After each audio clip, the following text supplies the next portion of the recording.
Hey folks, Crazy Climber 80 here again. And it's time we're going to look at game number 6 in our 24 1987 series. This is one of Taito's all-time classics. What a great game this is. It's a hack and slash platform jumping type of adventure game, and it is called Rastan. This is also known as Rastan's Saga, and it is so awesome. It's very similar to Conan the Barbarian in terms of feel, and you have an 8-way joystick and a jump and a slash button. There are a whole bunch of items and weapon power-ups that you can get in this game. There's an axe, hammer, and fire sword that you can get as a weapon upgrade, and you can also collect items that will give you stronger resistance to enemy attacks. There are also health potions, or medicine that they call it, that you can pick up from certain defeated enemies. Almost all these things are collected from defeating enemies, but the weapon power-ups are kind of out of the way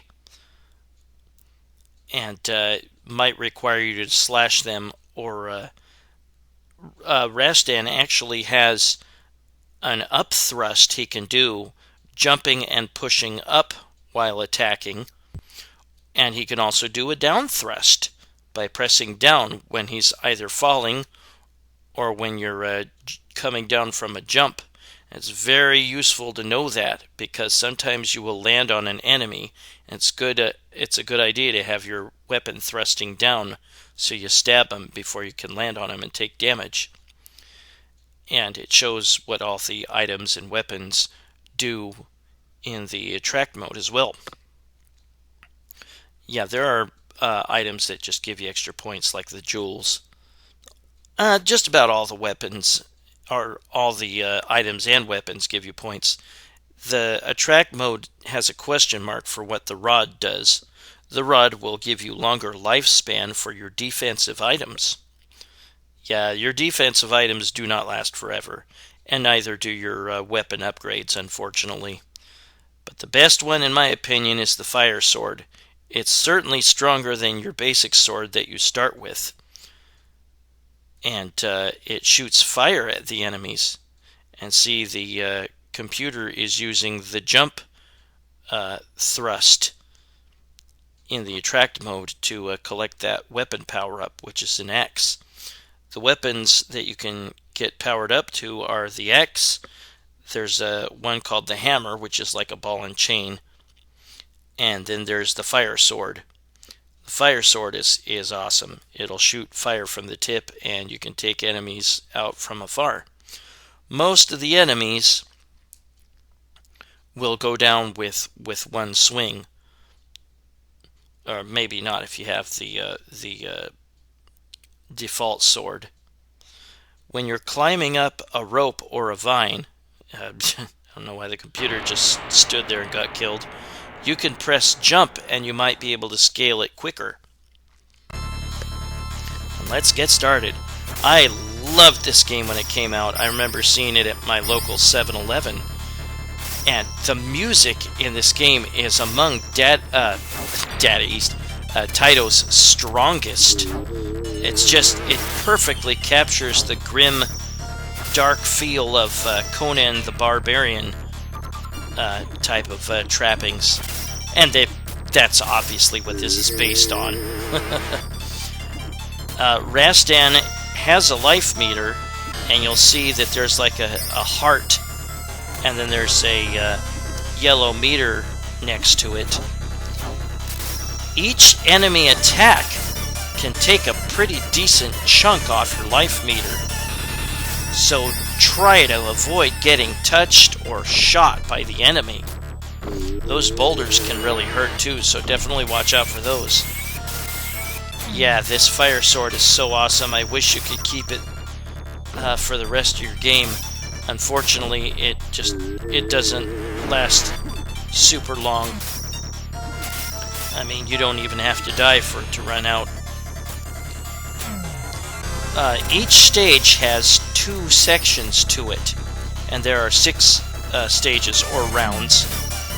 See, there I used the down thrust to land on that enemy and kill them before I could take damage from touching them. Ow! Crap. But you can sometimes get potions from the enemies, blue potions, and you collect those and you'll get some energy back. There we go. But yeah, if you want to reach a weapon power-up, it's often kind of out of the way, or there's some more energy back, or you'll need to perform a certain maneuver, a jump thrust or a down thrust, to collect it. And yeah, it doesn't last terribly long. Watch out for those boulders. Like I said, they'll cause some serious damage. I used some up thrusting to take care of that flying gargoyle or whatever it was. Yeah, the hammer or ball and chain, whatever they call it, it has reach advantage. I don't know that it's necessarily much stronger than the default weapon that you have. And we are now in the second part of the stage, and it is the castle. And you need to make your way to the end and go in the door, and then you'll face a boss. This game is actually pretty long for each stage. And since the enemies cause so much damage if they touch you or strike you, that I don't blame you if you have troubles with this game to start with. And there we obviously need to jump off the rope or the chain and swing at that in order to collect that weapon power. And sometimes there will be areas where there's a whole bunch of little bats that will swarm you. Wait on the first swing, and then on the second swing, then jump across. It is instant death for Rastan if he falls into water or lava. So you need to time your jump across the swing, or across the rope or whatever. Little bastards, I hate them. Those bats can swarm you sometimes if you take too long, if you sit in one place for too long. It's a good idea to duck and slash at these guys. You might need to hit them multiple times. Yeah, I've got to watch out for the water here, or it'll kill me. Not the water falling, although that will damage me.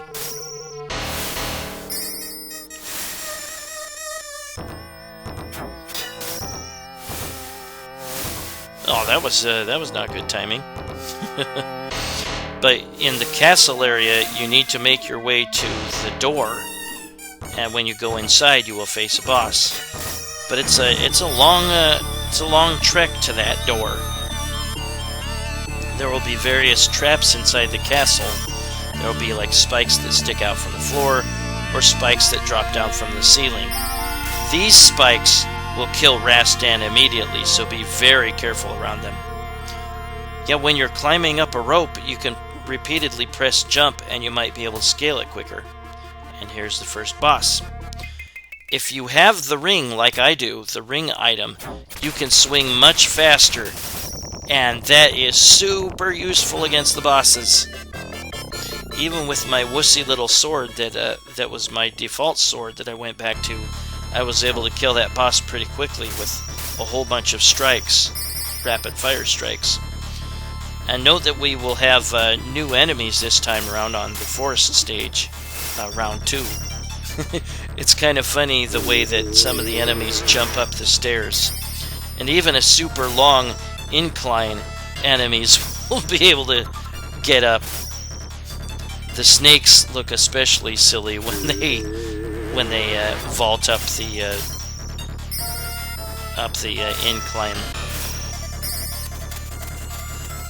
And we have a bee there. Yeah, those little bats are my least favorite enemies in the whole frickin' game. They are super annoying. Kind of know the basics about some of the enemies. Know that those weird guys with the multiple arms, I think they had multiple arms, they shoot high and low. So you'll need to be ready to destroy whatever they're throwing at you, either high or low, with your weapon. And there will be potions that are blue, and they will give you energy back. There are also brown potions, and they will cause damage. I don't think they can kill you if your energy is almost out. That brown water, I think that actually does not kill you. You can wait a little bit if you want an item to disappear that you don't want to collect. It will disappear after a short time. Yeah, those snakes will try to bite you. Now you can often just like plow through enemies as you swing your sword, and you can move and swing your sword at the same time. But sometimes the enemies will land a surprise attack, a surprise punch or slash or whatever. I hate those little bats. Ugh.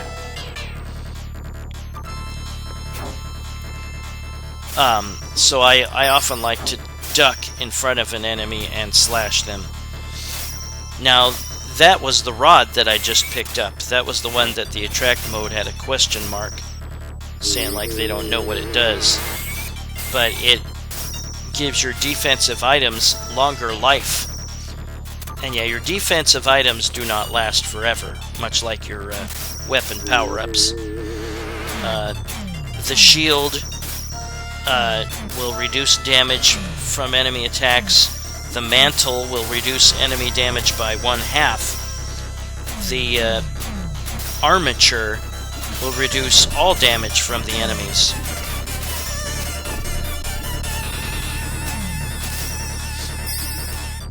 Yeah, if you need to, take your time instead of plowing through. There are some items that act as smart bombs, and they can take out all the enemies, and that is a... which item is that?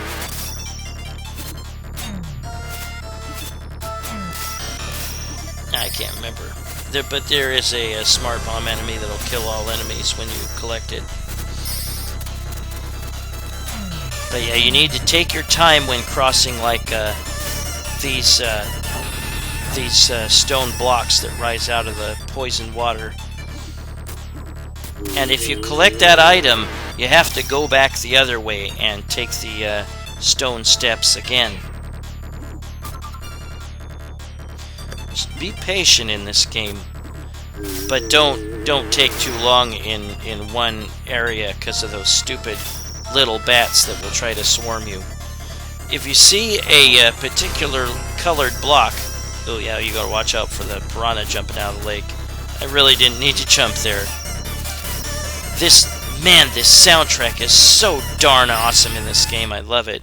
And now we're at the second round castle. But this has some of the best music in any arcade game of the 80s. This is some of Taito's absolutely best work. Just really sets the mood for Conan the Barbarian type of, what you would expect from like a Conan the Barbarian type of game. The first sequel to this, Rastan Saga 2, or Nastar Warrior, is flat out awful.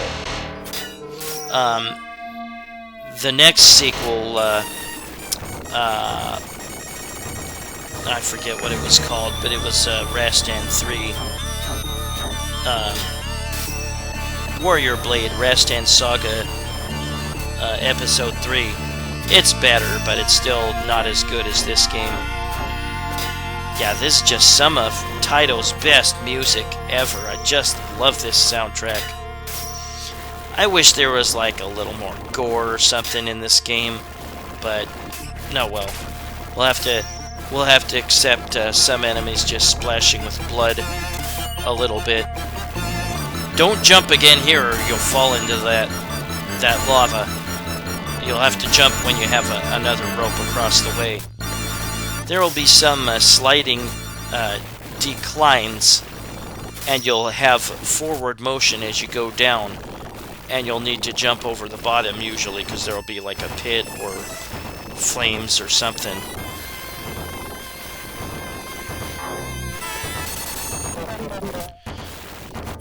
That door, I do not think it can kill you if it closes on you. I think it just pushes you backwards. Yeah, know that most enemies will die with one strike, but not all.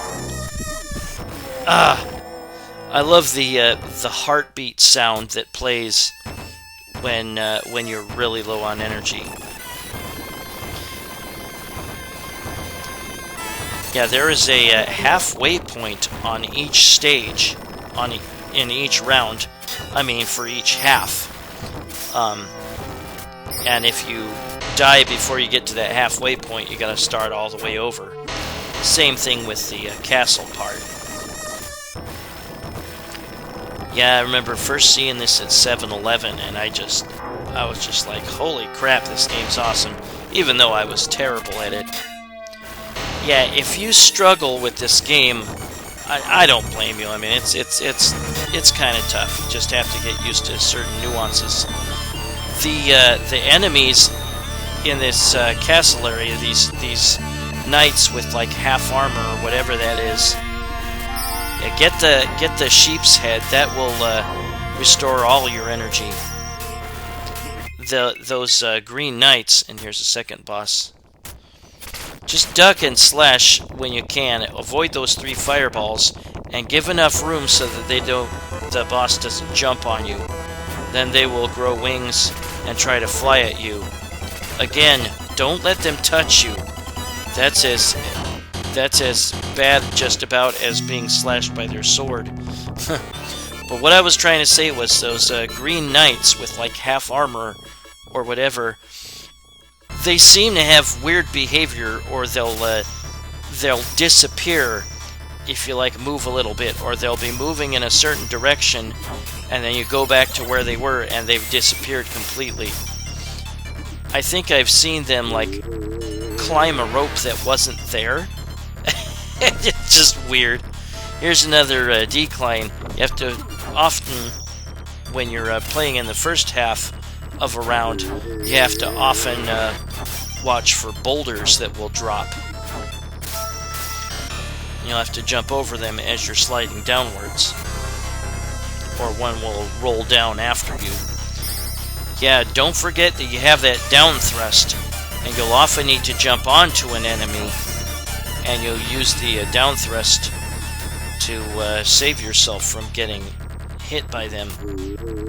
Yeah, just making contact with an enemy is really, really dangerous.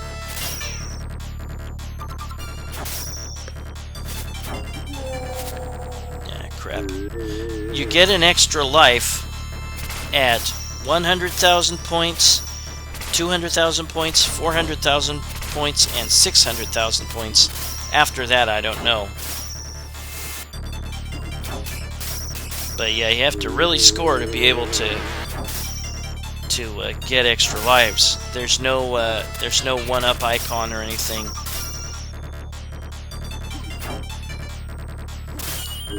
Ah, crap! Get off of me! You can wiggle the joystick, I think, and wail on the attack button, the sword button, and you'll be able to shake off some bats that way. But they are super annoying. And now we have these little spikes that stick out of walls. Yikes. I don't know that those automatically kill you. I don't think they do.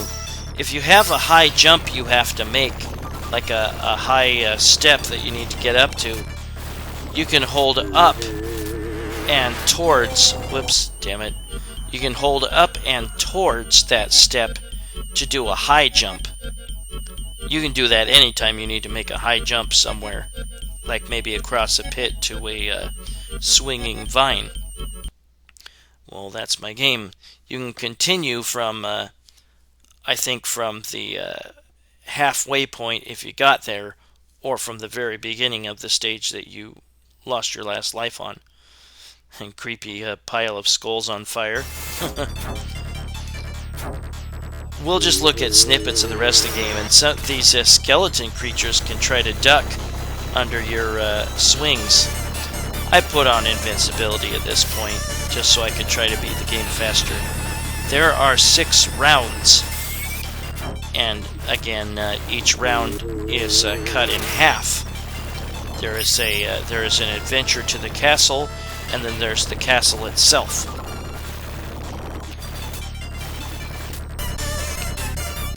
There's another boulder rolling down at you. Yeah, we're just going to see snippets of the remainder of the rounds, and there are 6 of them.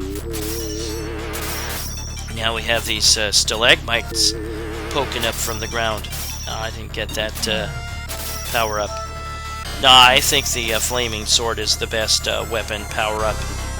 It's really strong, and fire shoots out from the tip of it and can take enemies out from afar.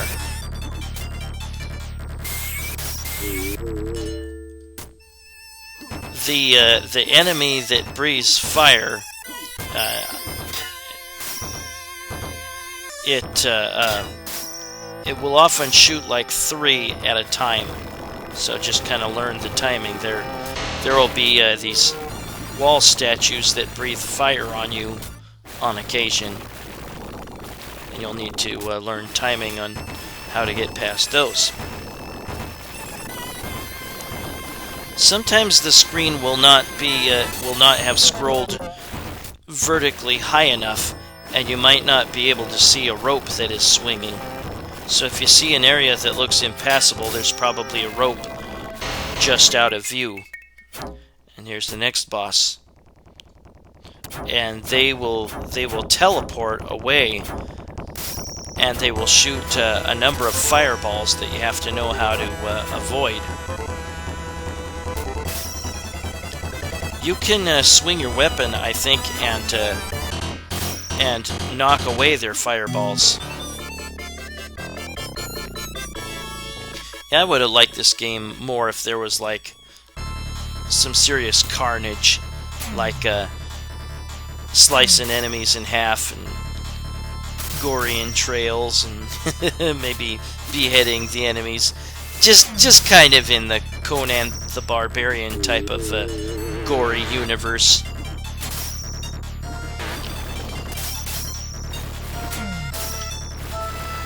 I never saw any of the movies back in the day. I did see the first Conan the Barbarian from the early 80s with Arnold Schwarzenegger in more recent years.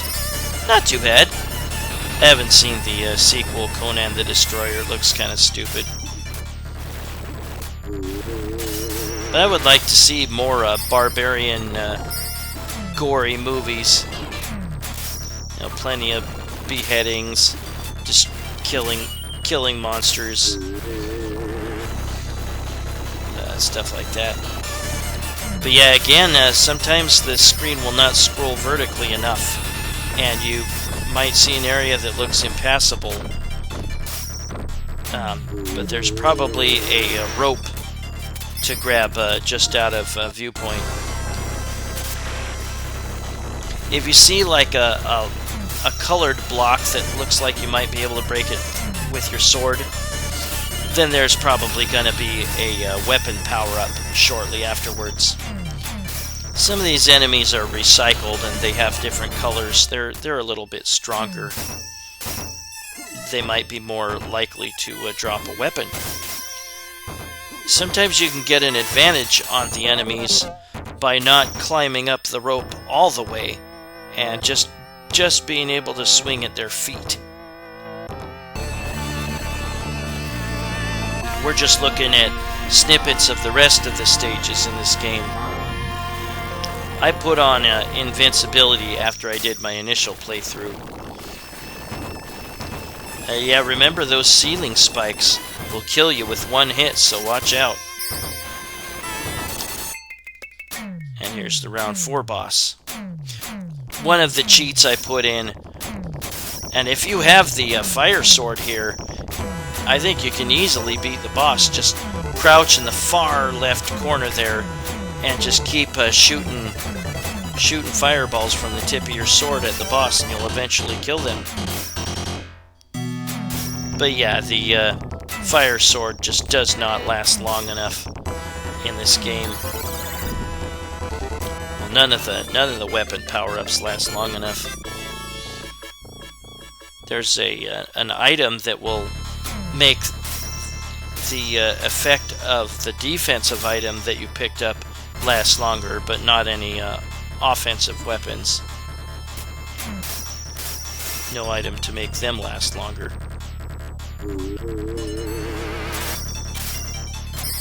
So your crappy default sword is the only one that will last forever.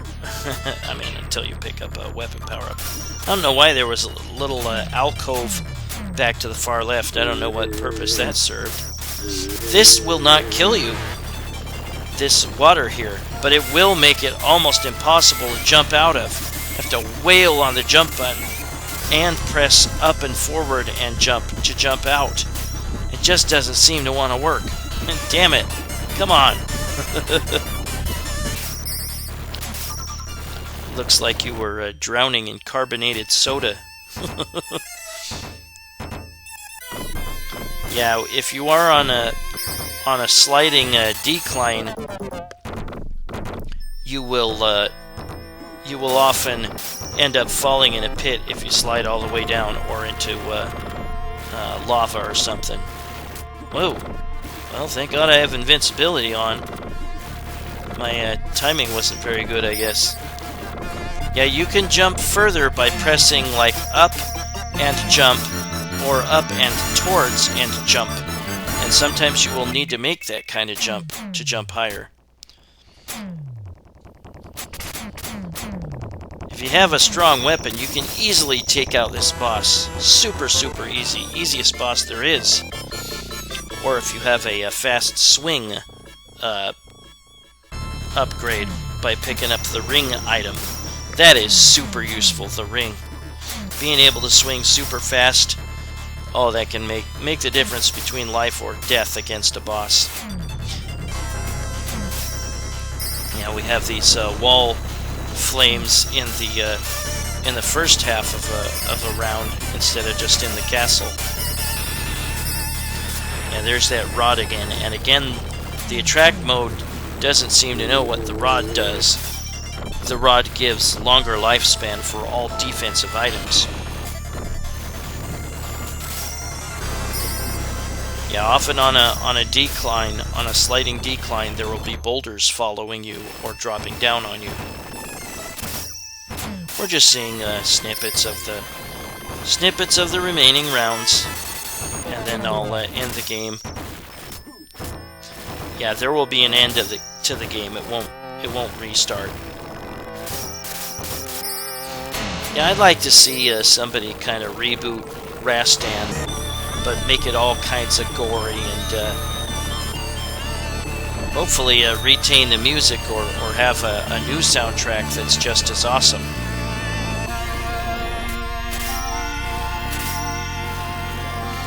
Watch out for those stalagmites that poke up from the ground. And here is the last boss. It is another dragon, and it can breathe fire at your location.